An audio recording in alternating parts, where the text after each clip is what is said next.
Senhoras e senhores, eu sou o Tadeu Rodrigues, esse é o podcast Literário Rabiscos. Obrigado você que está toda terça-feira comigo, com a minha amada Lua Ferreira. Tudo bom, Lua? Bom, Tadeu. Como foi sua semana? Início de semana? Foi maravilhosa. E a gente teve um episódio muito legal com a Elisandra, né? Foi uma delícia, né? E a gente vai conseguir dar uma continuidade hoje com a Evelyn, que daqui a pouquinho a gente vai falar dela. Quero agradecer a Ana Paula Moreira, que me mandou o livro Respire o Instante de uma Linha. É o primeiro livro da Ana Paula. Estou mostrando aqui para a Lua. E valeu, Ana Paula, obrigado. Vou ler com carinho e te dou um feedback depois. Recebi também o livro do J.V. Araújo, A Bruta Cordialidade dos Dias. J.V., que é professor na UFRJ. E esse é o primeiro livro de ficção dele. Estou bem curioso para ler uma novela. E é isso. Recebemos hoje esses dois livros. Lembrando que quem quiser participar do Clube de Contos da Editora Reformatório, Clube de Conto Contemporâneo, que é uma parceria da Editora Reformatório com Rabiscos, basta entrar em contato com a gente, comigo, com a Lua, com o Marcelo, ou com o e-mail contato@reformatório.com.br, falar que quer participar. Nós temos um grupo do WhatsApp que a gente manda o conto, é um conto por mês, e na última segunda do mês a gente discute o conto com o autor.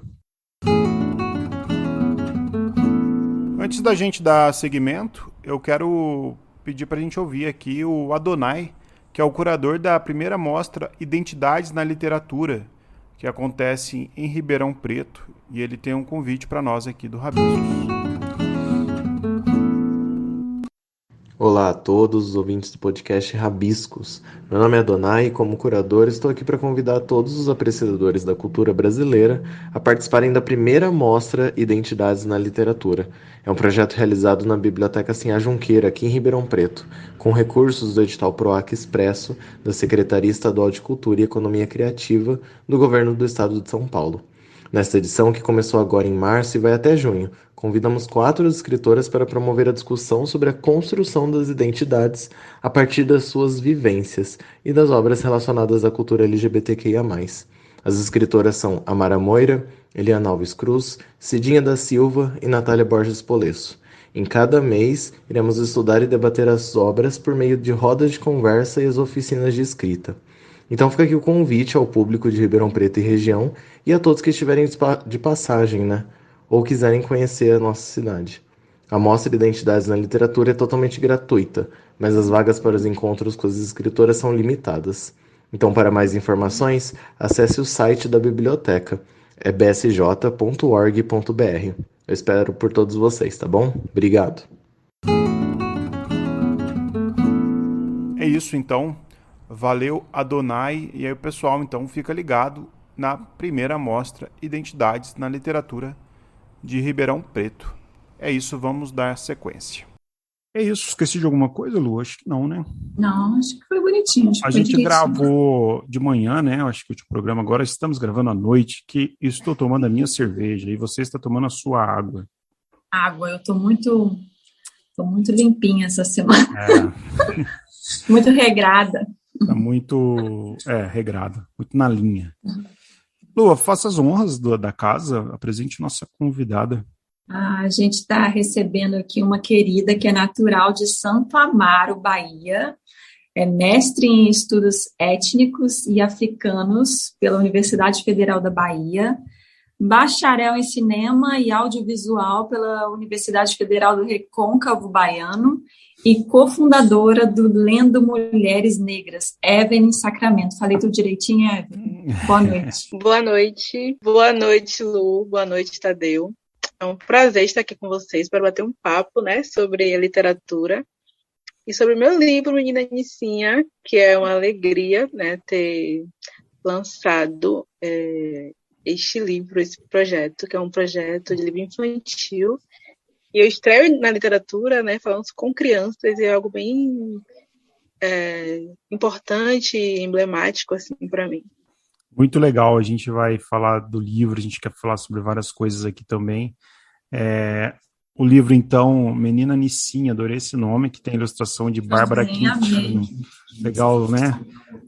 O livro conta a história da Nicinha, né? Que é uma menina que cresceu muito espivitada, como achava sua mãe, Dona Maria, que ria escondida das artes da filha e incentivava que ela fosse mais comportada como a sua irmã Dalva, um ano mais velha. As meninas pareciam gêmeas, nascidas de barrigas diferentes, ambas gorduchinhas e cabelo crespo volumoso. Dona Maria herdou da mãe o costume de rezar a trezena de Santo Antônio. A menina Nicinha, incomodada com o fato de a reza de sua casa não terminava com samba, o que era comum na vizinhança, resolveu então organizar uma surpresa para sua mãe e chamou Dalva para ajudar. Isso é uma breve sinopse do livro que eu estou curiosíssimo para ler. Acho que a Lelê vai gostar também, né, Lua? Eu adorei, eu estou muito curiosa também. Eu vi a capa, tentei procurar outras imagens, assim, ver se eu achava outras imagens do livro, né? E eu estou curiosa, queria muito que a Eliana lesse o livro.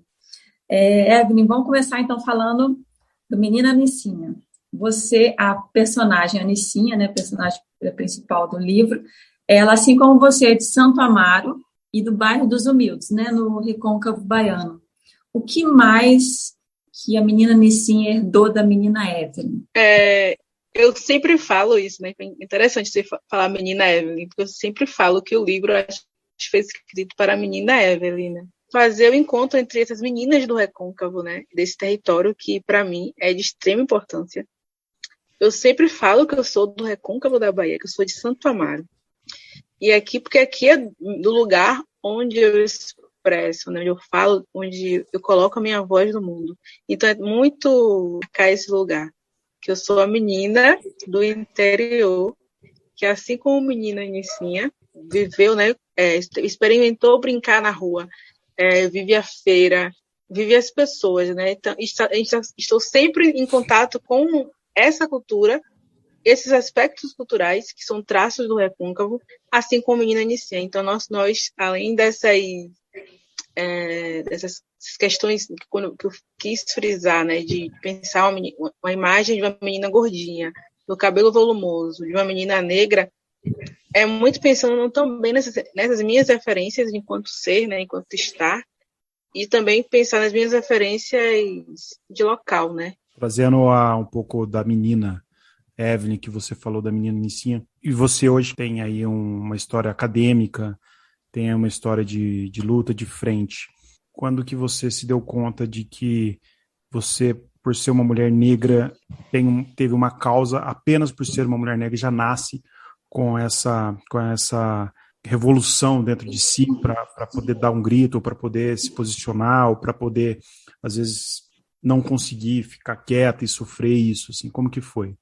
Eu venho de uma família predominantemente negra e predominantemente de esquerda. Meu pai era sindicalista e minha mãe professora, né? Professora de crianças. E eu consegui, a partir de muitos dos esforços dele, né? Eu consegui ter acesso a coisas que eram possíveis para mim naquele momento de infância. E por outro, eu estudava em escola particular, assim, com a maioria era pessoas brancas, né? E aí, para mim, essas discussões sobre ser negro, sobre me colocar de entender esse lugar, sempre foi muito presente dentro de casa, assim. Eu lembro que, não só sobre ser negro, mas também sobre pensar essas questões sociais, por assim dizer. Eu lembro que, criança, meu pai me dava livros sobre a Revolução de Cuba, por exemplo. Eu tinha a camisa de Che Guevara. Caramba. Eu tinha um livro com a capa de Che Guevara, que eu nem sei onde é que tá mais. E aí eram discussões que eram super presentes dentro de casa, assim, sabe? E aí quando você vai para um ambiente externo, né, para escola particular, e aí era sempre algo que as questões todas, né, as questões quase todas também, de questões sociais, isso acabava, de certo modo, me tocando mais, sabe? E aí eu tinha essa visão desde muito nova sobre isso, E aí também tinha outra parte da família que estava muito envolvida em questões culturais, com capoeira, com samba, com pessoas que nunca, por exemplo, nunca alisaram o cabelo, por exemplo, que tinha os traços estéticos de pessoas negras, né? E se afirmava a partir disso.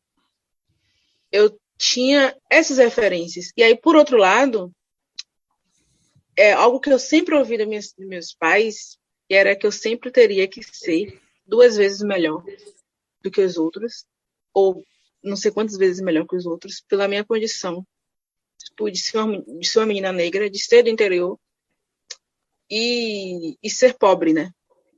Então, para mim, foi um território de muito... Eu acho que é interessante também pensar que isso não era dado assim, como se fosse algo para me ensinar, talvez, mas era muito mais na subjetividade e na relação. E aí, quando eu entendo isso, né, e aí eu entro na graduação da UFRB, então, quando eu entendo isso e entro na UFRB, né, que foi a minha primeira graduação, lá eu encontro, e aí pesquisando cinema, né, que é uma área extremamente branca. E aí lá eu encontro colegas, encontro amigos e vamos pensar sobre o que é ser estudante na universidade. Então, aquilo tudo que eu tinha vivido, né, que eu tinha visto no meu seio familiar, nas minhas relações, que eu acredito hoje, né, e vejo com grande... Como meus pais fizeram isso de muito importante, fizeram um trabalho muito importante comigo, mesmo que fosse na tentativa de acertar, na tentativa de acertar. Obviamente que eu não fui uma adolescente perfeita, nada disso, mas que todo esse percurso me fez entender qual era o meu lugar, né? Então, acho que eu sempre entendi que eu precisava, que eu era negra. Não teve um momento diferente disso. Eu sempre entendi qual era o meu lugar no mundo. E aí eu lembro que eu deixei meu cabelo natural com 15 anos. Isso lá em... Ai, gente, sou ruim de conta. Mas nos meus 15 anos, isso aí 2005, 2006. Menina ainda. E aí era uma menina, sabe? E aí pouquíssimas ou quase nenhuma referência de pessoas como eu, com cabelo assim natural na cidade. E aí quando eu saía com meu cabelo natural solto, era meio que um choque assim ainda. Né? E eu saía com meu bolecão lá solto. E aí eu entendo que naquele momento é muito reflexivo com isso que eu tô falando. Uhum. Que naquele momento, embora seja muito na prática ainda, né? As coisas vão tomar forma muito na universidade. Aí quando eu vou entender sobre... As coisas vão tomar forma no sentido, né? O que é que eu estou fazendo aqui? Qual a importância de deixar o meu cabelo natural?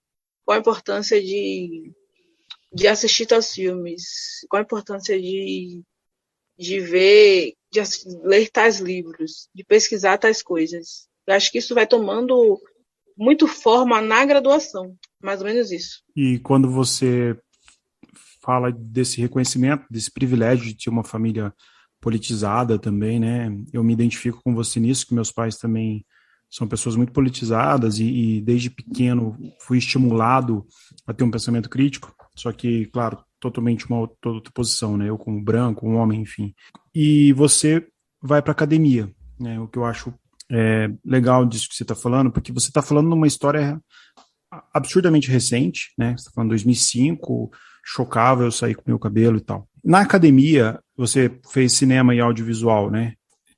Você falou que é um lugar predominantemente branco. E o cinema, por si só, a arte do cinema e tanto a literatura que vem no segundo momento, são artes que expressam de modo político sempre. A arte ela é política, né? Você, dentro da academia, consegue ter voz, apesar de todo o ciclo de ego que tem numa academia, toda disputa que a gente sabe que todo ambiente intelectual tem também, como qualquer área da vida. Como, Evelyn, que você trabalhou, afunilou a sua arte, o que você se entendeu por arte, hoje você é escritora, lançando um livro, como que você se mobilizou dentro de si e falou, não, eu quero seguir, é esse caminho que eu vou, eu quero ser uma mulher negra que faz arte, que milita a favor disso, e eu quero estar à frente, assim. Como que foi você falou dessa transição de reconhecimento, de não ter esse reconhecimento, sempre saber, né, que é uma mulher negra, e essa segunda fase, assim, estou tentando costurar para chegar no presente. Na graduação, eu tive muito, vou retomar, tá? Na graduação, com esse diálogo, né, com pessoas negras, né, a gente começou na graduação o primeiro coletivo de estudantes negros da UFRB, né? Caramba. A gente estava ali estreando isso, né? A gente estava entendendo o que era ser estudante na Universidade Pública Federal, no interior da Bahia, porque eu saio de Santa Amaro, vou para Cachoeira para estudar lá. E aí, minha primeira experiência sozinha no mundo, né? Apesar de estar perto de casa e tal, mas a minha primeira experiência de estar fora dessa... Ainda assim, né? Próximo da minha família, mas mesmo assim, vivendo essa minha vida adulta, por assim dizer. E aí, na graduação, a gente começa a se questionar o próprio espaço onde você está, né? Começa a propor transformações também. Porque eu pesquisei sobre cinema africano e pesquiso também no mestrado. E aí, falar sobre isso na graduação, falar sobre questões afirmativas na graduação foi um processo muito doloroso, assim, para mim. Era como se eu estivesse muito sozinha falando. Era basicamente... para quem viveu aqueles períodos de discussões sobre cotas raciais na universidade, né? Eu vou, né, pós isso, mas é como se eu estivesse retomando esse diálogo, mas pensando as políticas afirmativas no cinema. E por que eu queria, para além de falar sobre Hollywood, para além de falar sobre o cinema europeu, eu queria falar sobre o cinema da América Latina, eu queria falar sobre cinema indiano, cinema africano, cinema asiático, eu queria falar sobre outras coisas. E aí foi um processo muito, assim, solitário também, e muito doloroso, de pensar que a arte não estava só a serviço da branquitude, sabe? Uhum. Existia outras formas de fazer arte. Aí, sim, eu queria falar queria pesquisar sobre outras coisas, porque, assim, a nossa referência, né, enquanto quem começa a fazer cinema, nossa referência é muito Sessão da Tarde, né? E aí estava muito curiosa a pensar para além disso. E aí, quando você chega lá na universidade e tem ainda predominante, né, de Hollywood, de Europa, você quer ver além disso, você quer conhecer cineastas mulheres. E aí, quando você está ali, né, estando num processo de dialogando questões raciais no movimento negro, com amigos, e a gente fazia sessões de cinema, a gente lia livros, a gente estava ali se formando enquanto intelectuais também. E aí, quando você vai para a sua graduação e que continua tendo esses mesmos teóricos, essas mesmas histórias, né? Esse clássico que não para de ser clássico. E aí, com a universidade no interior da Bahia, que tinha muitos colegas negros, né? E estava ainda rodando em círculo, né? Aí você começa a questionar. E aí, no caso, eu tive alguns processos, assim, né? Até quem tem a universidade entendesse que existiam outras demandas que eles precisavam cumprir. Aí eu fui pesquisar cinema africano e cinema realizado por comunidades indígenas aqui do Brasil. Eu vou falar sobre cinema, eu vou falar naquele momento sobre cinema autorrepresentativo, né? Quando pessoas do terceiro mundo, comunidades do terceiro mundo vão se organizar para fazer arte a partir de sua própria visão, fazer o cinema a partir de sua própria visão. Aí eu conheço o Safi Faye, que é um objeto de pesquisa até o mestrado, e um filme das crianças de Kipeng para o Mundo, que é um filme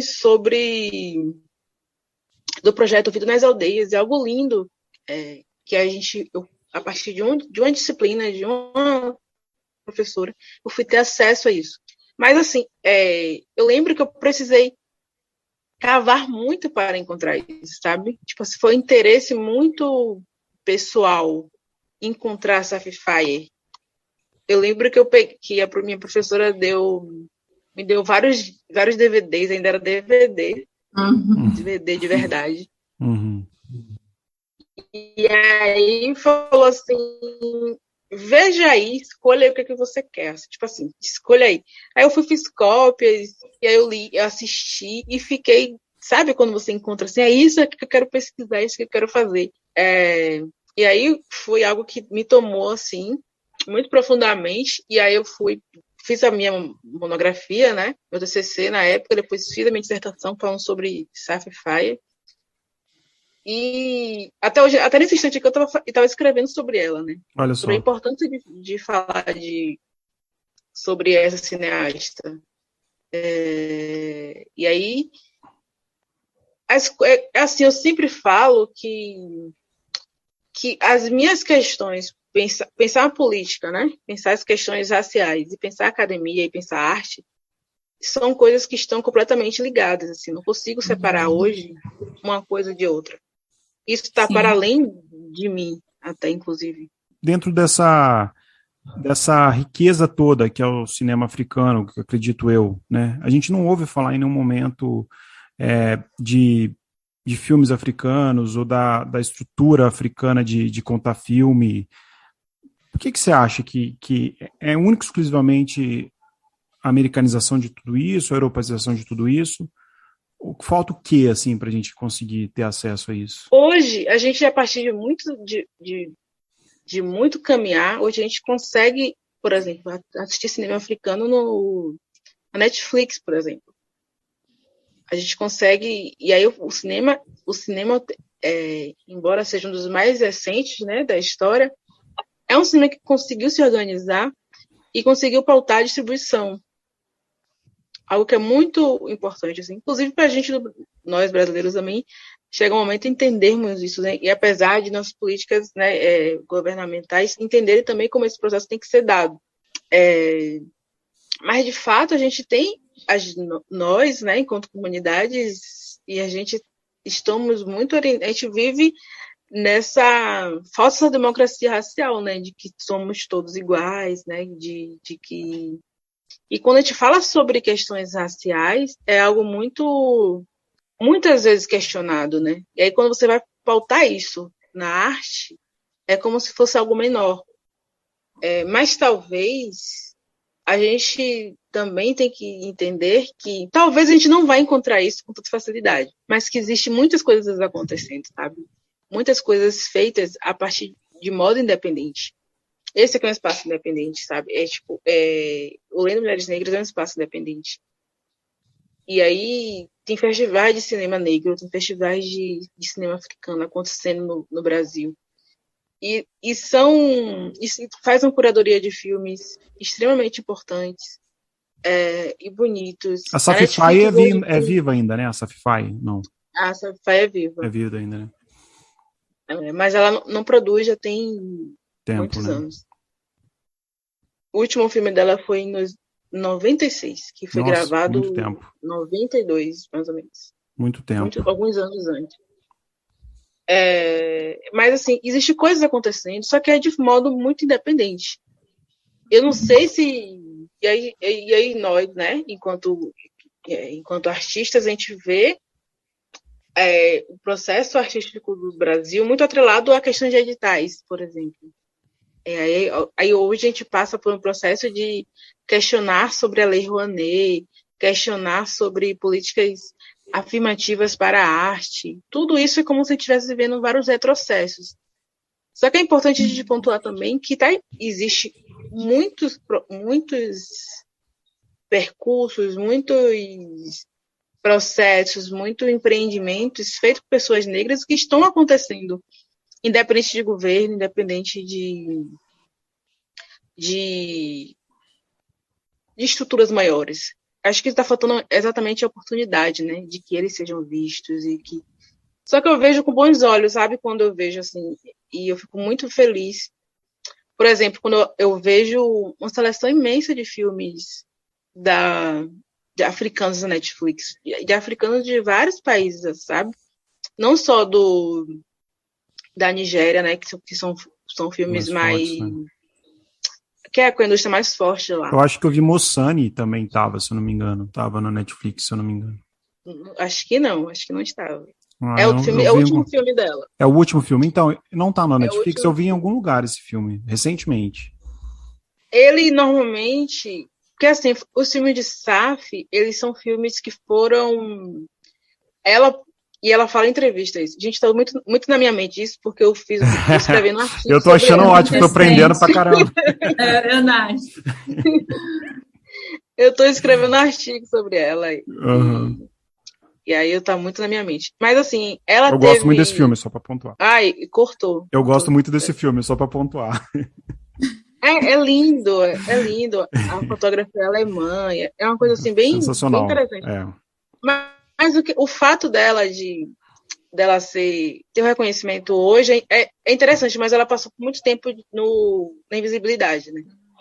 Mas para além disso, ela conseguiu muitos recursos para fazer cinema, por ser a primeira mulher africana a produzir filme comercialmente, né, e distribuir esses filmes. Então, como ela é pioneira, ela abre muitas portas para elas, porque as empresas, né, queriam a ONU, a Unicef, as empresas de televisão queriam ter essa mulher, essa pioneira ali perto de você. E aí ela consegue muitos investimentos para fazer seus filmes. Então, elas são 15 filmes e boa parte desses são feitos por investimento da Europa, investimento de televisões, Entendi. de instituições. Mais comercial, né?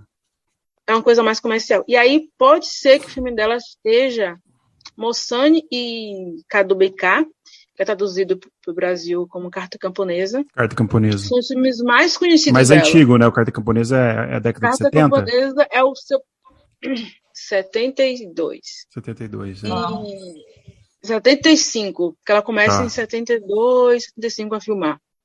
Carta Camponesa eu conheço Carta também. Camponesa é um dos filmes... É o primeiro filme dela, longa-metragem, né? E aí passou em Cannes, e aí ela tem uma trajetória assim, extremamente importante.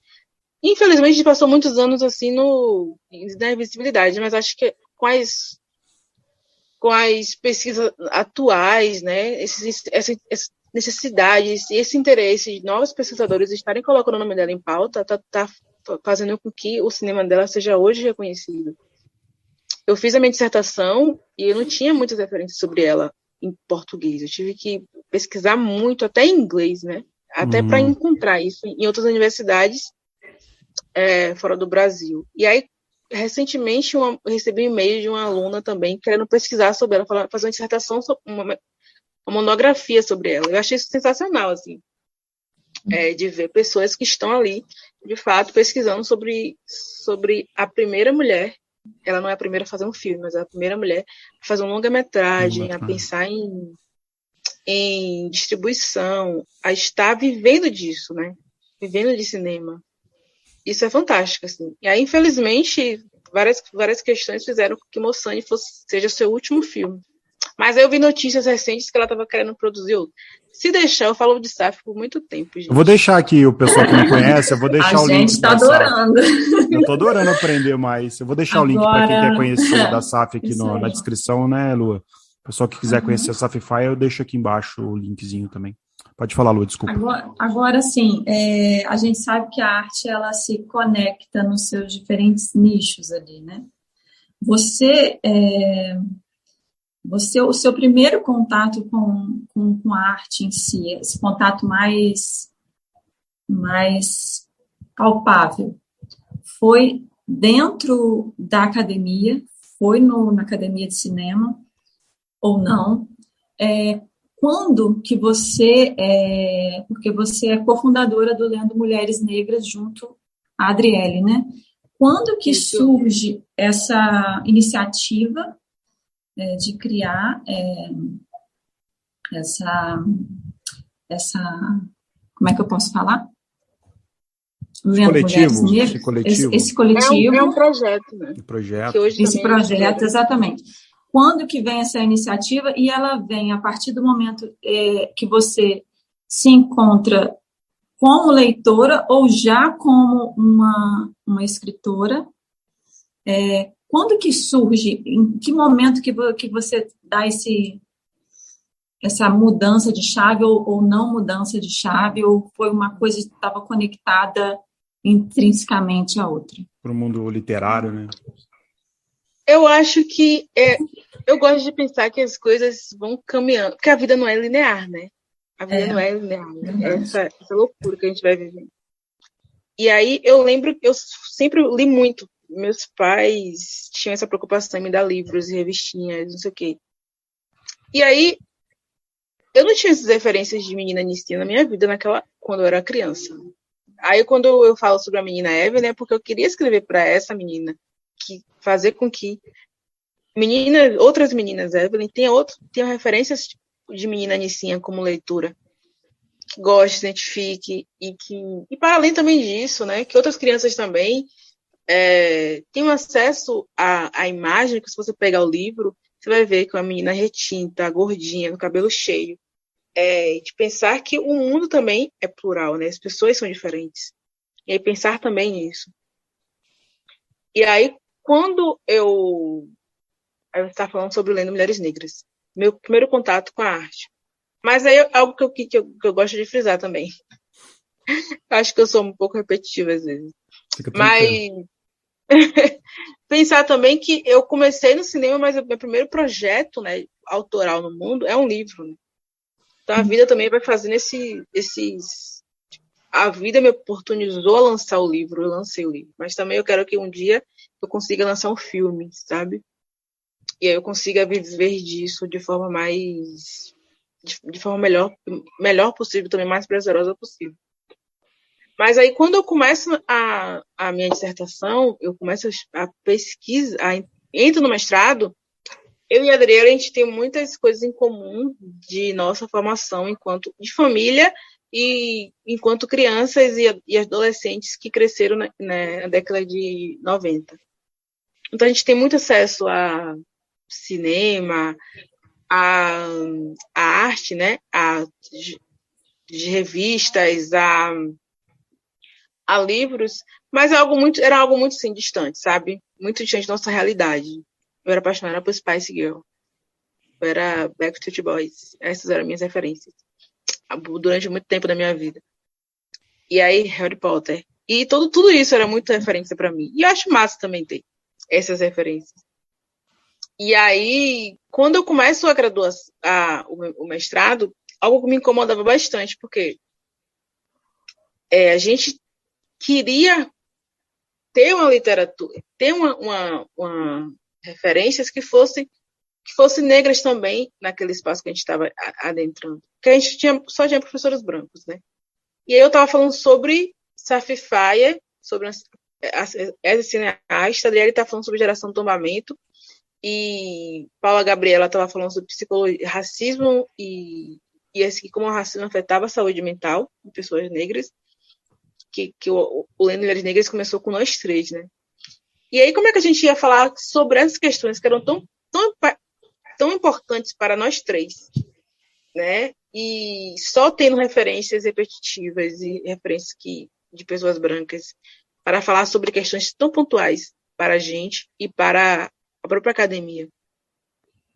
E aí a gente vai começando a entrar nesse surto, né? E aí algo em comum aconteceu que nós três também, tivemos uma experiência de ser leitoras há muito tempo. E aí, somado a isso, são várias coisas, né? Porque a vida não é linear. E é isso mesmo. E aí, a gente também teve algo que era incomum também, que quando a gente chega na graduação, eu acho que isso é comum para muita gente, e quem tem hábito de leitura há muito tempo, a gente acaba muitas vezes deixando esse hábito de lado. A gente só foca naquilo que era o prático, né? Ler um livro, um texto acadêmico, ler um livro, ler tal autor. Isso para agilizar a nossa própria vida acadêmica, né? E a gente acaba se dispersando daquilo que era prazeroso na leitura. E aí, pensando nisso tudo, na vida, pensando no próprio programa, a gente coloca em prática um clube do livro, que era, de fato, um clube do livro mesmo, né? A gente reunia para falar sobre livros. Só que acontece, quando a gente começa a organizar o Lendo Mulheres Negras, a gente achou que seria só um encontro de nosso grupo, assim, né? Só de alunos, de colegas do mestrado e amigos próximos, né? E aí, quando a gente coloca a página do Facebook no ar, a gente tem, em poucas semanas, 1.000 seguidores.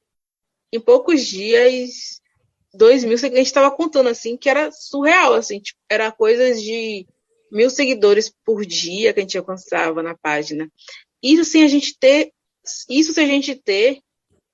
o primeiro encontro. Quando tivemos o primeiro encontro, que foi em 2016, em outubro de 2016, a gente consegue falar sobre aquele livro Sejamos Todos Feministas, de Chimamanda. A gente reúne quase 80 pessoas no CEAL, né, no auditório do CEAL, que é o espaço onde a gente tinha aulas e era o espaço que a gente fazia os eventos. E a gente entendeu naquele momento que era uma demanda de pessoas que precisavam e queriam se aproximar da literatura feita por pessoas negras. E aí a gente... Sabe quando roda uma chave, assim, tipo... Eu estava super insegura, que eu disse, gente, eu quero focar só na minha pesquisa, eu quero fazer cinema, eu quero focar nisso aqui. Só que aí roda a chave, assim, sabe? Tipo, meu Deus, as pessoas realmente querem ler sobre mulheres negras, né? As pessoas realmente querem se apropriar dessa literatura, conhecer coisas para além do que já era dado. E aí a gente começa como um clube do livro, só que aí a Ana Paula Gabriela sai, entra mais algumas pessoas para o projeto, né? Porque aí eu começo a entender que é a literatura, mas era para além da literatura, porque nós, eu e a Adriele, víamos de outras áreas. E aí a gente começa a pensar ampliar o verbo ler. A gente quer falar sobre imagem, a gente quer falar sobre cinema, a gente quer falar sobre design, sobre moda, sobre essas outras coisas. E aí o que era um clube do livro vai crescendo, né, tomando corpo. E eu acho que ele é muito, muito independente no sentido de que ele mesmo foi dando suas demandas e a gente foi meio que indo atrás, querendo fazer tudo. Mas... E aí, hoje, né, a partir do Menina Nicinha, hoje a gente se sente, nós somos um projeto literário e somos também um editor independente. A gente começa, sabe, é uma trajetória, isso aqui foi muito, muito resumidamente tudo que eu... Mas a gente começa a entender que a nossa potencialidade naquilo que a gente estava fazendo, sabe? Hoje a gente tem um podcast que está saindo todos os dias, Palavra de Mulher Preta. Eu ia perguntar isso, como que chama? Palavra de Mulher Preta. Que é um podcast que a gente está fazendo leituras foi um projeto que a gente ganhou, um financiamento. E a gente está falando sobre... A gente está lendo textos de escritoras negras durante 30 dias, então são 30 leituras. E aí, esse trabalho, que é um trabalho que eu fiz a curadoria, a seleção de todos esses livros, né, de todos esses textos, é interessante porque faz com que as pessoas ouçam aquilo e se interessem em comprar o livro, né? Que aí você ouve um trecho e interessa e pensa, poxa, eu quero conhecer esse trabalho, mais esse trabalho, eu quero conhecer essa autora. Então a gente vai fazendo coisas que são interessantes para a gente, que a gente gosta de fazer, tipo, a gente gosta de podcast, a gente gosta de cinema, a gente faz uma mostra dentro do nosso canal. Então, são coisas que a gente sabe quando você tem mentes criativas fazendo várias coisas. Acho que é mais ou menos isso, lendo. E aí hoje a gente tem a editora, né? A gente está com o projeto de lançar coisas para esse ano ainda. Mas, e aí também, o Menina Nicinha foi um livro que eu escrevi ele em 2019, por aí. Mas só vim conseguir lançá-lo a partir do Aldir Blanc, né? Do edital Aldir Blanc. E aí é interessante porque eu tive recursos para fazer ele da forma como eu queria fazer. Eu poderia lançar um livro Menina Nicinha, talvez eu fizesse financiamento coletivo para colocá-lo no mundo. Mas eu fiz ele da forma como eu queria fazer, com a ilustradora que eu queria, com o desenho que eu queria, conseguir pagar as pessoas que estavam comigo, né? Então foi um processo que foi meio que se organizando de forma não linear, mas que hoje tem esse projeto, né? Que é o projeto Lendo Mulheres Negras, e tem essa editora também. E como é que você chega na literatura infantil? Como é que foi esse encontro aí? E hoje eu faço minha segunda graduação, que é licenciatura em artes. E aí a gente foi, em uma das atividades, né? Nós fomos provocados a falar sobre o recôncavo a partir de um produto artístico. E eu já tinha pensado sobre livro infantil, mas eu não tinha escrito nenhum. E aí, a partir de diálogo com os colegas, né? E aí surge a ideia desse livro. E aí, eu tomei a dianteira do meu grupo e disse, gente, vamos fazer um livro infantil. E aí eu fiz tudo, né? E aí começa primeiro como esse projeto, né? Esse trabalho que eu fiz eu tenho ele ainda, a primeira versão do livro, que eu mesmo fiz a ilustração no Canvas, fiz tudo da forma como eu queria que ele fosse, né? E aí, essa é a primeira versão do livro, que é a partir dessa disciplina. Aí, quando eu ganho o edital, e aí eu vou me debruçar sobre ele, né? Falar sobre o Menina Nicinha e incrementar coisas, colocar coisas que fossem do meu olhar, sabe? E aí eu acho que pensar a literatura infantil naquele momento, não sei, talvez tenha sido muito intuitivo, assim, sabe? Tipo, sabe quando você tem... Isso eu acho que é muito característico de artistas, acho que escritores também. Sabe quando a história vem soprada, assim, que você lá, tá né? ali, tipo, hã? Ela tá lá, né? Ela tá Chegou. lá, e aí você tá assim pensando em coisas para fazer, e aí de repente você recebe a história. Sabe? Que parecia que tava lá no inconsciente em algum lugar. Ou então alguém veio aqui e soprou no seu ouvido. E aí você vai e começa a trabalhar nela. E é essa nessa primeira versão. E aí, anos depois, quando eu ganho o edital, eu vou começar a trabalhar de fato nessa história para ser publicada. Legal. Lua, estamos indo para a reta final. Papo bom, gente. estamos aprendendo tanto aqui com a Evelyn, que delícia de papo. Poxa, Rabisco sai grande hoje daqui, né, Lua? A gente tem um quadro aqui, Evelyn, que a Lua toma conta, que é o Riscos e Rabiscos, que é o tradicional quadro de perguntas e respostas, uma palavra de pergunta e uma palavra de resposta. Vamos ver. Bate-bola. Vamos chamar a vinheta. Eu sempre fico nervosa nessas horas. Então, Eu vejo na respira. televisão, meu Deus. Eu falo. Deixa fluir. É curtinho. Deixa acontecer. Isso, vamos brincar. Então, vamos lá. Vou te dar uma palavra. Menina. Nicinha? Ai, gente, não sei. Vamos lá, deixa fluir. Tá, menina Nicinha. Causa. Negra. Dor. Cura, né? Rebeldia. Luta, né? Arte. Tudo. Presente. Agora aqui. Medo. Uma pausa dramática. Falta o jump scare. Medo.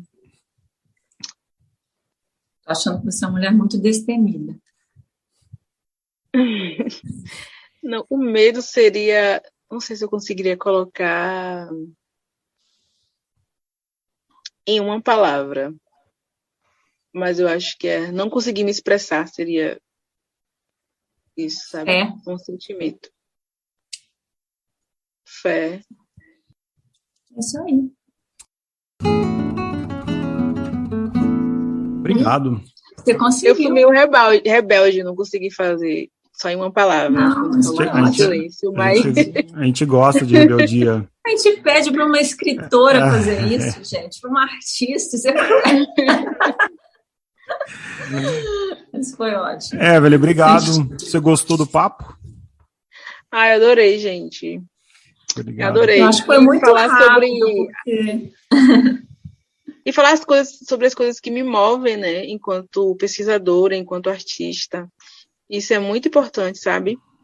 E aí, por exemplo, hoje as pessoas já vão...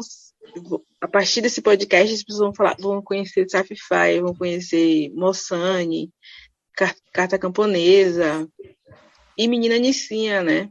Então, eu acho que quanto mais a gente cria espaços, né, para que a pluralidade, né, as diferenças sejam reconhecidas, isso torna, talvez, né, vamos pensar positivo aí, mais um mundo melhor, mais múltiplo, mais bonito, mais interessante de se viver.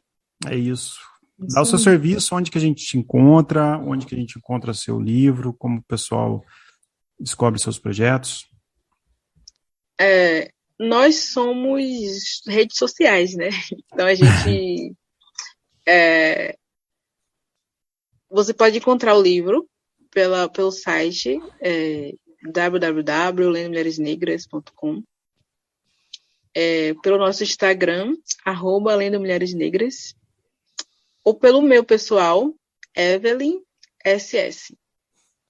Perfeito. E aí a gente tá lá, pode mandar um oi, se quiser conhecer mais sobre o projeto. Se quiser adquirir Menina Nicinha, por favor, gente, chega mais. É isso aí. Vou deixar o link aqui na descrição também do episódio. Vou deixar aqui também o link para conhecer a Salsify. Vou falar aqui também, deixar os links para o livro. Lua, minha amada Lua, obrigado pela parceria, estar aqui comigo mais um dia, mais uma noite. Obrigada a você, meu amor. Tamo junto. Maravilha, sempre. Delícia, sempre. Sempre. Pessoal de casa, lembrando que quinta-feira tem Cabine do Filme. Acho que a Carol vai gostar desse episódio de hoje. Carol Pedrosa apresenta o Cabine do Filme aqui no Rabiscos. Toda quinta-feira eu tenho certeza que ela vai gostar, hein? Eu vou mandar um beijo especial para ela aqui pelo programa. É isso, pessoal de casa que quiser mandar dúvida, sugestão, reclamação, só mandar podcast rabiscos@gmail.com. Quem quiser mandar livros também para análise, é Caixa Postal 129, CEP 37701-010, está aqui também na descrição, Poços de Caldas, Minas Gerais.